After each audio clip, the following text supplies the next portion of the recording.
Hello, dream catchers, and welcome to another great day in the Writer's Haven. I'm your host, Helena, and today in studio is one of my dearest, dearest friends, award-winning executive producer, showrunner, entrepreneur extraordinaire, and author, Evolyn Brooks. Evolyn has production credits from OWN, Telepictures, King World, Lifetime, Bravo, We, MTV, Fox, BET, CBS, and NBC. And if that wasn't enough to impress the masses, she's an NAACP Image Award recipient and Emmy-nominated producer. The list of accolades go on and on and on, but today we're going to move away from the glitz and glam of Hollywood and go to the soul of this accomplished woman. Evolyn's book, her name is Cranberry, How to Befriend Cancer When You're Fighting for Your Life, is an account of how she survived breast cancer and healed her mind, body, and soul through prayer, acupuncture, Reiki, meditation, a healthy diet, and forgiveness. Join me in welcoming my dear, dear friend and soul sister, Evolyn Brooks. Thank you for being here. Thank you so much for having me. I'm so happy to be here. I am just so happy to have you here to share your artistry with our audience, to talk about, I mean, there's so many things to talk about with you. I hope we have enough time to cover everything. Yes. But I'm just happy that I just have you as my friend and have you to myself and just be able to just glean all of your fantabulousness. And that's a good word. So I'm happy to share, but you know, there's, like I said, there's just so much that you bring to the table, and I think that you're just a real gift. And so I'm just going to go ahead. We're going to get as far as we can. Yes. May have to do another show. Yeah, we'll do part two. We'll have to do a part two. So as I mentioned, I mean, you're this very, very accomplished woman. Talk to us about your story in terms of how you got into the entertainment industry, and then we'll talk a little bit also about the challenge that birthed your book. But let's start with how you first started in the industry. Okay. Well, it's interesting because it all goes back to my hometown of Cleveland, Ohio. And I wanted to work in media. I was trying to decide whether or not I wanted to be on air, like as a broadcast journalist, or whether I wanted to work in print. So when I was in college, I worked at the newspaper. So I was editor of the newspaper. And then I had to, you know, do internships in the whole 9 yards. So I had an internship at the ABC affiliate and the NBC affiliate there. And I had this amazing producer. His name was, well, no, he was a professor. His name was J1 Lee. And I really took to him, and he was my mentor, and he just really kind of took me under his wing and connected me with, you know, different people at the stations, told me who to talk to. So I decided that I was going to go into broadcasting, right? So my first job was at the NBC affiliate, right? And, you know, when you talk about how did you start your career, most people don't think it starts on the night shift. That's where mine started. Okay. It started as a news desk assistant. Grunt work? Well, you know what? There's no grunt work. Yeah, because everything leads to something if you're thinking about where you're trying to take it. Yeah, you know, that's how I look at it. So my shift was 11 p.m. to 7.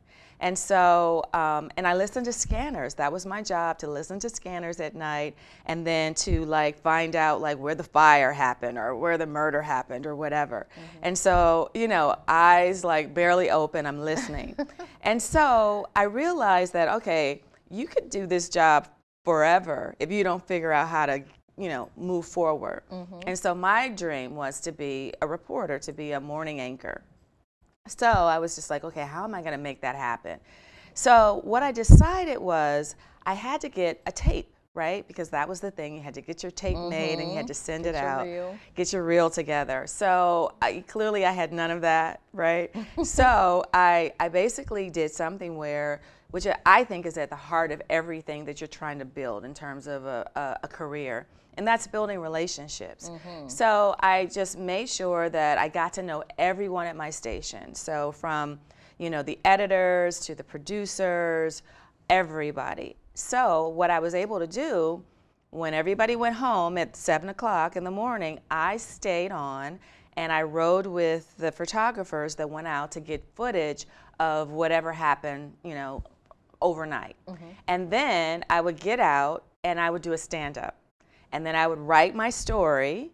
Wow. And then I would go back, and I had befriended the editors, and then they literally would let me voice the story, and then I basically would make a story. Wow. So I got, I guess, how many? I think I had about 6 stories together at one point, and then I had a reel. So I just, I thought it was hot stuff, right? I had a reel, and I think I had been there like, you know, a couple of months, but that overnight shift was a lot. So I was like truly determined to figure out how to get out. So anyway, I finally got a reel together, and it wasn't as easy as I thought. I sent out about 60 tapes all over the country trying to get my first job on air, which was kind of crazy when you think about it, because I didn't have any real experience other than the fact that I thought that that's where I should be. And you're not the kind of person that would let that stop you. No. Let's just say that. It did not. It did not stop me. But in my mind, I was already there. It was just a matter of getting that one yes. I love that visualization that you just said. That's Yes. so important. In your mind, you were already there. Yes. Yeah, Yes. I know we're going to talk more about that. Yes, Yeah. in my mind, I was already there. I just had to find the person who saw me there as well, right? So I sent out all of those tapes, and I got my first job. And my first job was in Toledo at WNWO, and it was the 65th market, which was pretty amazing. Like, I started at the 15th market, but I was, you know, a desk assistant, but my first job was in the 65th market, which I thought was a pretty good place to start. And I got out of that station after 6 months. Wow. And that was faster than any news desk assistant in the history of the station. So that was kind of like the start, and that was really like kind of the tactics that I used all the way to Los Angeles, you know, trying to figure out what do I see that somebody else doesn't see, you know what I mean? And figuring out how to find your place, and how to find it, and how to create relationships with people so that they want to help you. Right, right, right. And so that was the foundation of your matriculation through the industry to work with some really big names in the industry. You know, you've worked with OWN and, you know, the whole list of channels and networks that I mentioned before. That it was that young lady, that young woman, who visualized that she was already there and allowed that vision to just guide her and lead her into her purpose. Yeah. You know, something that we talk about a lot. Yeah. And it's so important. I think the thing that happened once I got to Toledo that I think is really important, and I think that truly helped me kind of find my purpose, which was producing, you know. And when I lived there, there was a lot going on in terms of in the community. There was a lot of gang violence that was happening at that particular time. And I was out in the street as a journalist covering it a lot of times. And I saw myself having to go to someone's house after, you know, a murder and ask the family, how are you feeling? Yeah. And it's like, well, how do you think they're feeling? And it was just so much going on, and I you know, I was moved by it.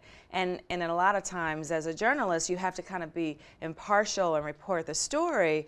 But I just saw a story that needed to be more deeply reported. So in terms of the source, the issue underneath all of this violence that was occurring. So I went to my news director and I said, I want to do like a special, like a 1-hour special. And no one had ever done that before. And he was just like, okay. And so we did a 1-hour special on teen violence. And, you know, parents were there, kids were there, teachers were there, gang members were there. Wow. We got the entire community to come together and talk about this issue. And that changed the trajectory of my life, because I thought, wow, it's one thing to observe and report what's happening, but it's another thing to be able to shape and shift the narrative. And that was a very powerful thing for me to see, and I decided, let's go in that direction. Yeah, yeah, and we're so happy that you did. Now, the book itself, which I do want to, definitely marry the discussion with the book, because the book is so personal, so intentional. It is a very big part of who you are in terms of how you have allowed your circumstances to not be an obstacle or be overwhelming, that you did not allow it to take your power away. I love that, the way that you say that in the book, and there are a couple of things I'm going to highlight from your book that I'm going to actually read from. But talk about, so you are a breast cancer survivor, absolutely. How did your diagnosis impact? Since we're talking about your career now, let's talk about how that diagnosis impacted your career. You talked about, how that instance of creating that 1 hour special just kind of changed the trajectory of your life. And in terms of timing and the chronology of that happening and getting the diagnosis, how impactful was that? Well, it was extremely impactful, because when you receive a breast cancer diagnosis, it really forces you to step back and really look at your life and decide what is important, what is valuable, how do you want to spend your time, how do you want to spend your energy, and how do you create something that is bigger than just you, so that it resonates, because the first thing you're thinking is about your mortality, right? And, is this it? And you have to really take control of your thoughts, of course. But then you just start to kind of, look at your life and think about, what is it that I want to do now? Because everything that I did before and the way in which I did it, you want to do it differently. You have to do it differently. Your body is telling you that you have to do it differently. So I think everything became more intentional. It's just like, what do I have to share? What do I have to give? And how could I take what I've learned and use it to help other people? Yeah, yeah.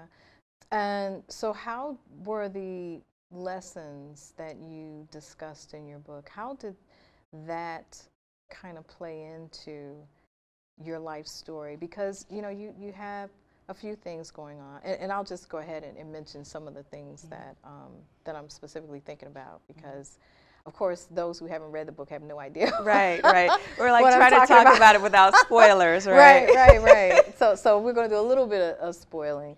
So in your book, it starts off, you talk about just growing up and some of the life lessons learned, and just being a young person. What is it safe to say, a little on the rebellious side? Yeah. A little on the rebellious side. Your parents had somewhat of a tumultuous relationship, and so as a young girl growing up and witnessing that, I don't know how much you would say that kind of directed your course in terms of how you look at relationships now as a grown woman. But let's put a pin on that piece. Okay. And then there were some other tragedies that occurred in your life that with some women it could have gone a totally different way in terms of how they handled that in their life. Yeah. Do you want to talk about that a little bit? So, it's interesting when you think about like how things happen in your life, and how we all have a choice to kind of decide, is this going to like take me out of here, or is this going to be something that helps me evolve and kind of go deeper as, into my soul, into finding out who I am. And so it's interesting because, prior to, going to college and prior to determining what I was going to do in my career, whether it's journalism or broadcasting or whatever, I was a young girl growing up in a tumultuous home because, my parents, they didn't get along very well. And there was a point where they separated, and I moved with my mother. And, she had been married for a very long time and, was kind of like, a free woman, so to speak. So she had a boyfriend, and that person had a friend. And they came over our home one day when my mother wasn't there. It was like a Saturday morning. And, I thought this person was a good person. I thought they were a friend of my mother's. So, I didn't know that I was doing anything wrong. And you were 17? I was 17. At the time. And so I opened the door. And then, there was this moment where I had an intuition, like, don't open the door. But it was just like, I didn't know then how to own that. I didn't know to trust that yet. It was something that was still, well, it would certainly develop after that. But at the time, I just thought, but as soon as I opened the door, I smelled alcohol. And I'm like, oh, I shouldn't have opened the door. And so he came into our home. And at that time, he raped me at gunpoint. And so for me, it was just kind of like, it was kind of like one of those moments where you're like trapped in your own body, right? And you can't escape what's happening. But you're trying to stay present so that you can survive. You know what I mean? You're thinking. It's like one of those things where you're trying not to make the wrong move because there's this it gun. Could be, because there's a gun. You want to live, and then you're trying to figure out how do I, you're afraid to scream because then you'll get, he might shoot you or whatever. So then the craziest thing, and this is how I just always know, it's like my life, I feel like it's just, I have a little angel somewhere. It's God, intuition. I just, there are moments in life when you know that you're guided and you're protected. And so literally, he got up and he started to run out the house. And then I just thought, okay, this is so bizarre. And then I was laying there, and then I just heard a voice that said, get up and close the door. And I got up, I ran to the door, I closed the door, literally like pushing the door closed because he had run up the steps with two other guys. And literally, I don't even know what would have happened if I had not gotten up and closed the door. And so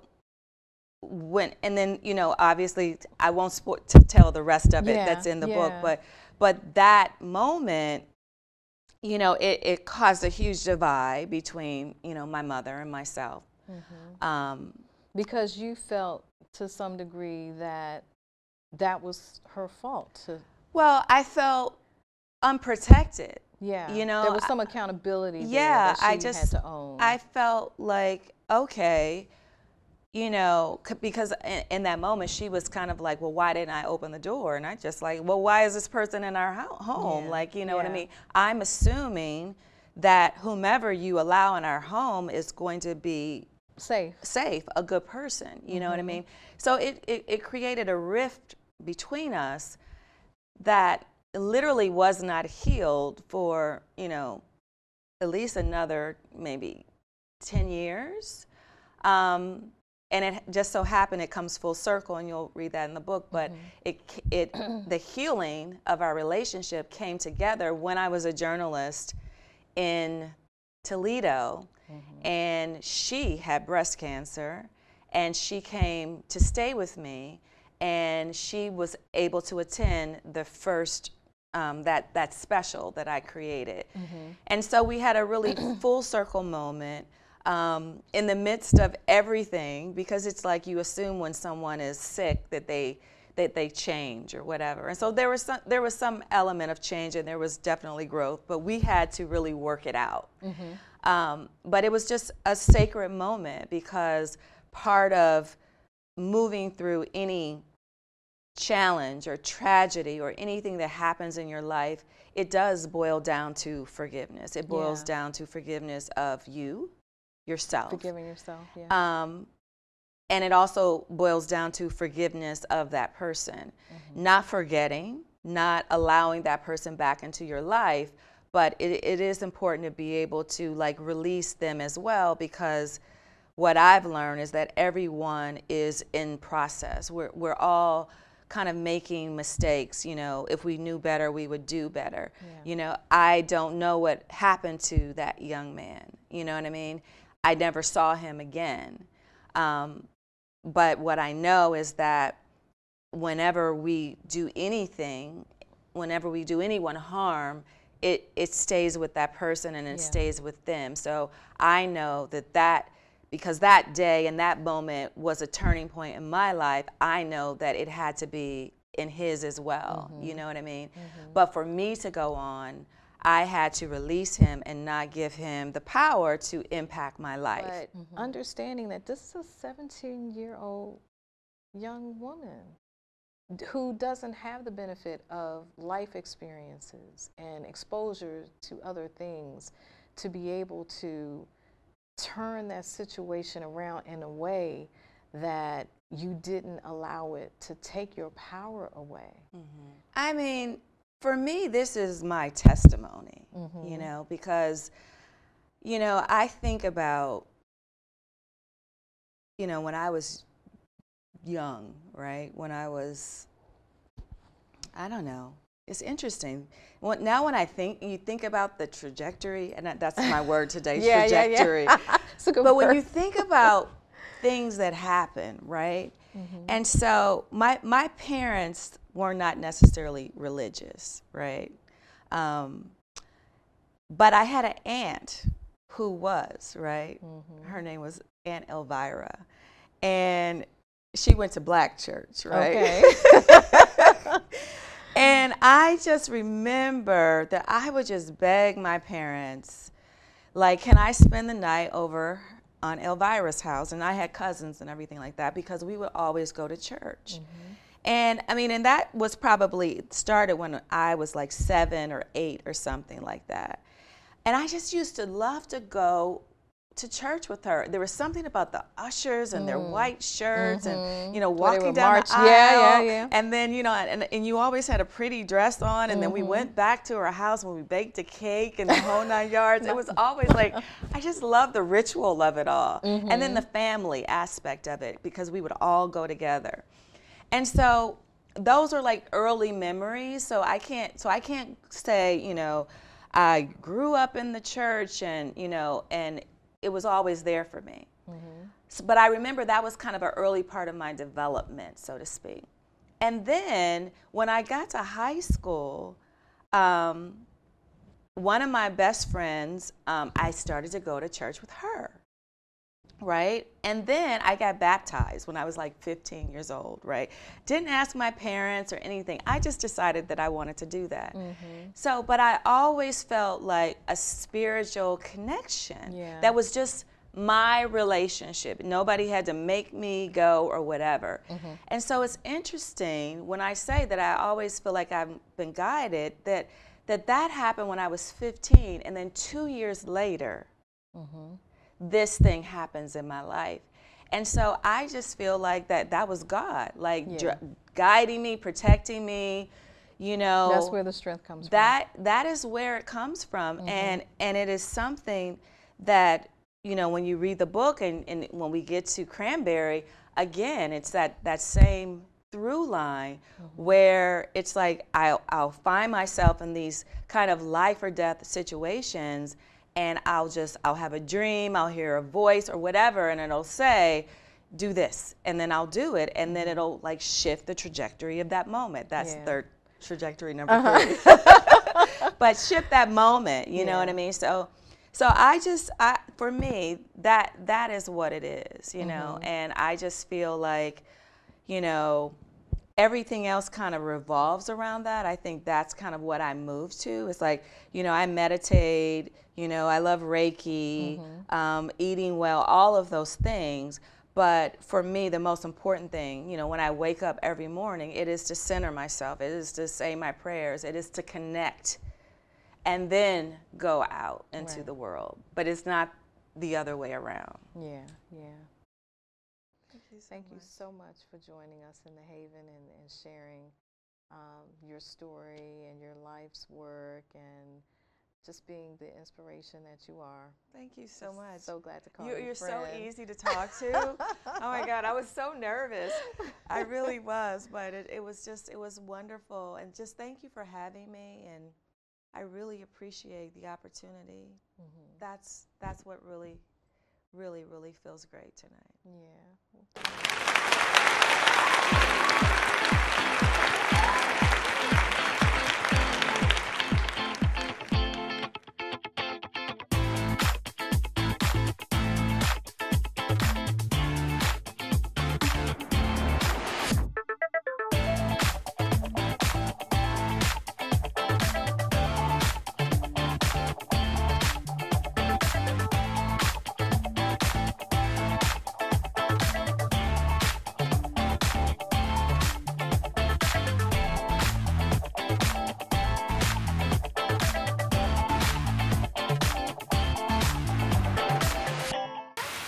Here we go. We're gonna go out there in the rain. Gonna get wet. All right, here we go.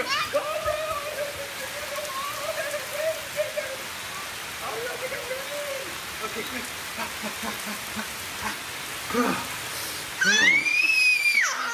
Oh yeah, yes. So much fun. Mwah. We're getting so wet.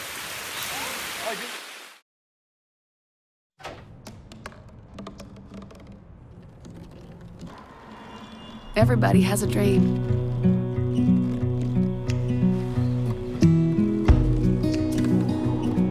Mine was to see the ocean. And with a little help, I made it.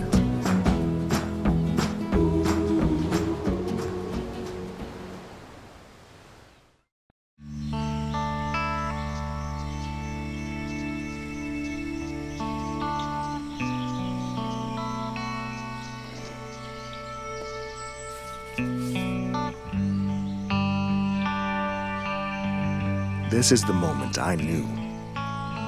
His future had no boundaries. There are some moments only the forest can inspire. Find yours at discovertheforest.org. Hey, did you know 2.4 million loving cats and dogs in shelters and rescues need our help to find a home? Let's go to theshelterpetproject.org and meet if you are in a shelter near you. Harlow, oh, she's one great listener who loves to hear all your stories. My kind of cat. Cerulo is a sweet, goofy boy who's eager to please. Sounds just like another dog I know. So go to theshelterpetproject.org, search your local shelters and rescues, and go for a cuddle with your next best friend. Adopt.